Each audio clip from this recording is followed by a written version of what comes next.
Behind the Shades.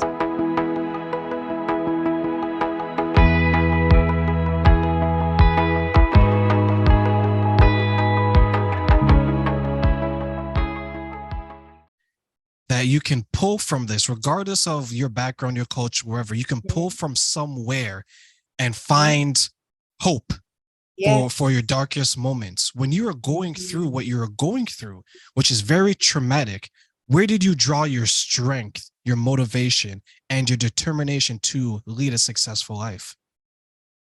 My mother, even though my mother had a lot going on, I watched my mom late at night. She would pull her Bible out and eat a cup of ice, and she would read it. And I'm just like, oh my goodness, I want to be like my mom. I want to do everything like her, want to cook like her.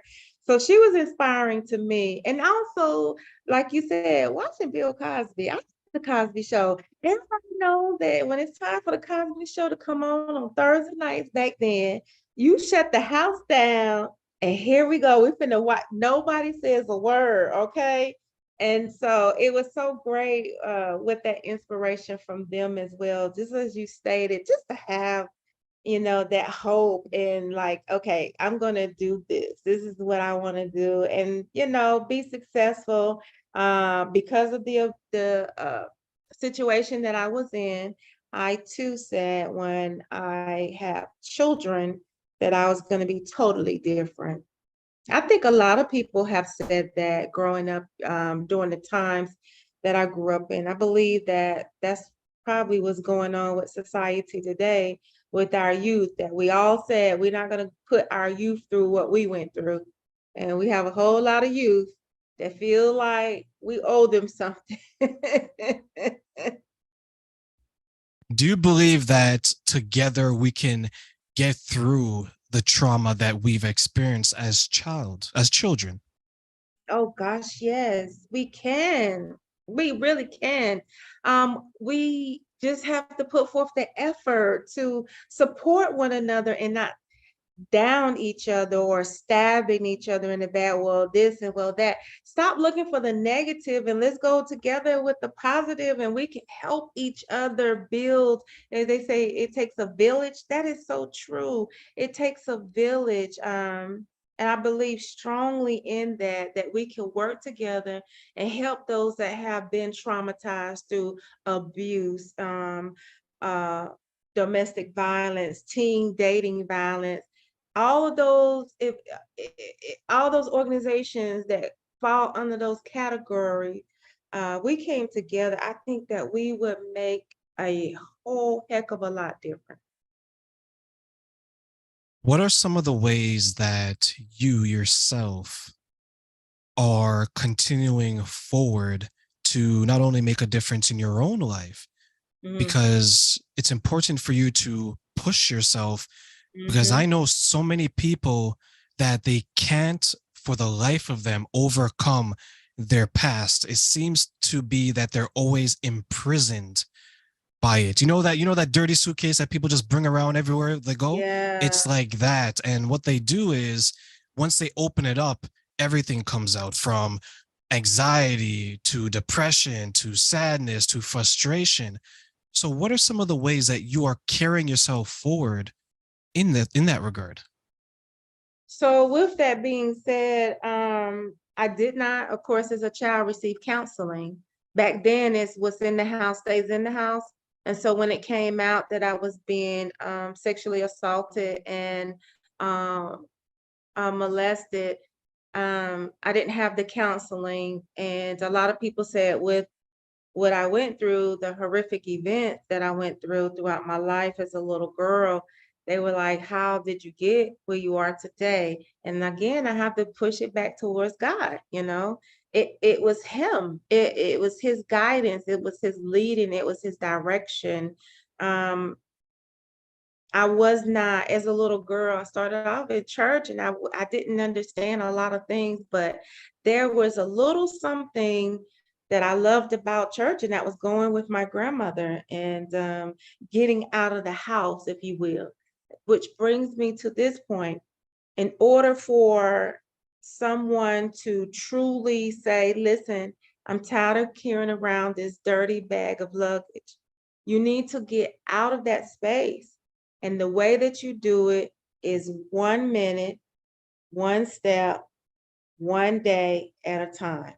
Set a goal, a small goal, not a large goal. But today, if it's your self-esteem, if it's anxiety that you're going through, if you're constantly replaying this in your mind, then you're not going to be able to move forward. So I tell people, take your time. You went through a lot of grief. Take your time, breathe. One thing that I do know, that I tell people too is write the offender a letter. I tell them, write the letter to the offender, the person who violated you. Write their names down if you know the name, and write this letter about how you feel right now, how you felt during that time frame. If you're gonna cry, cry. If you're gonna scream, scream. If you're gonna punch something, just don't tear up your house. Punch something, a pillow or something, go jogging or whatever you have to do to get this out of your system or somewhat out of your system, because it is a lifelong journey. Let me say that again. It's a lifelong journey because it happened. But start somewhere. Write the letter, burn the letter, mail the letter. If you want that person to see it and you want to give it to them, give it to them. If the person is deceased, take the letter and say, you no longer have control over me. I am a free bird after this. I will take my time. I will cry on the days that I need to cry, but I will have joy after my moment of crying, because you don't have bad days. You have bad moments. It's 24 hours in a day. You do not have 24 hours of bad. You have good moments. If you wake up, that's a good moment. If you can see, that's a good moment. If you can feel, that's a good moment. You have to give yourself that encouragement within yourself. You have to encourage yourself. When it came down to me learning how to do this on my own without counseling, it was a lot of work, a whole heck of a lot of work. But now we're in a place where you can get counseling via the web, on the phone, in person. There's so many opportunities for people who have gone through trauma in their life to get the assistance that they need with counseling in the privacy of your own home. No one has to know. Nobody needs to know your business anyway, because your business is just that, unless you want to share it, just as I have, and put it all out there. But I am strong enough to do that. I have that bruise that took place. I fell down many years ago. This is what I think of it as. I fell down, I injured my knee. But now the scab is there, but I don't pick at the scab is because it's over with. It's there, it's in my mind. I know what happened, I know what took place, but I can look at those people in their faces today and I forgive them for what they did. How did I get to that point? Because God said that He wants us to forgive others the same way that He forgive us for our sins. And we all have committed a sin.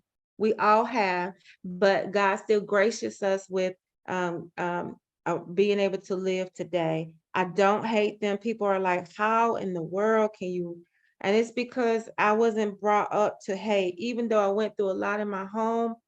Like I said, church family, I was taught how to love people in spite of. I just don't hate anyone. I don't. There's no one I hate. I may not like anything, but people hear you say forgiveness, they think that that means being in a person's face. No, I don't care to see them, but I do forgive them. As a matter of fact, an example is one of the persons the person that raped me, that individual, he had a seizure in front of me and fell to the ground. And I was standing there when he fell, and it was a horrible seizure.